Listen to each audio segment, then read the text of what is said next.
Hi hello friends, మనకి స్టిచ్చింగ్కి blouses వచ్చినప్పుడు అన్ని సైజెస్ కూడా ఒకేలాగా ఉండవు కదా. సో కొంచెం హెవీ సైజెస్ వచ్చినప్పుడు మనకి ఇలా క్లాత్ అనేది జాకెట్ పీస్ అనేది ఇలా స్ట్రైట్గా పరుచుకొని, సో దానికి ఫ్రంట్ బ్యాక్ హ్యాండ్స్ ఇలా అటాచ్ చేసుకోవాలన్నమాట సూది దారంతో. సో ఈ గ్యాప్ అనేది ఇక్కడ కొంచెం క్లాత్ అనేది తగ్గింది కదా, సో అక్కడ మనం ఒక జాయింట్ అనేది చేస్తామన్నమాట లైనింగ్ క్లాత్ తోటి. సో ఇలా నేనైతే ఒక 3 బ్లౌజెస్ అనేది ఇలా రెడీ చేశాను. ఇలా రెడీ చేయడం వల్ల మనకి ఇలా టాకాలు అనేది వేసుకోవడం వల్ల మనకి క్లాత్ అయితే చాలా సేవ్ అవుతుంది. సో టోటల్లీ ఫినిషింగ్ చూడండి ఎంత నీట్గా వచ్చిందో, ఎక్కడ కూడా జాయింట్ అనేది లేదు.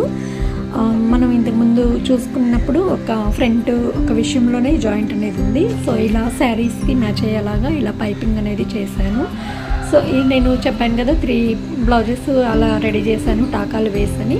సో ఈ 3 బ్లౌజెస్ అనమాట. చూడండి ఎలా ఉందో. బిగినర్స్కి అయితే చాలా ఈజీ ప్రాసెస్ అనమాట. ట్రై చేసి చూడండి ఫ్రెండ్స్. మరిన్ని టైలరింగ్ టిప్స్ కోసం మన ఛానల్ని అయితే ఫాలో చేయండి. ఇలా వీడియో నచ్చితే లైక్ చేయండి, ఫ్రెండ్స్కి షేర్ చేయండి. చాలా చూడండి, చాలా ఫినిషింగ్ వచ్చింది. Thank you for watching.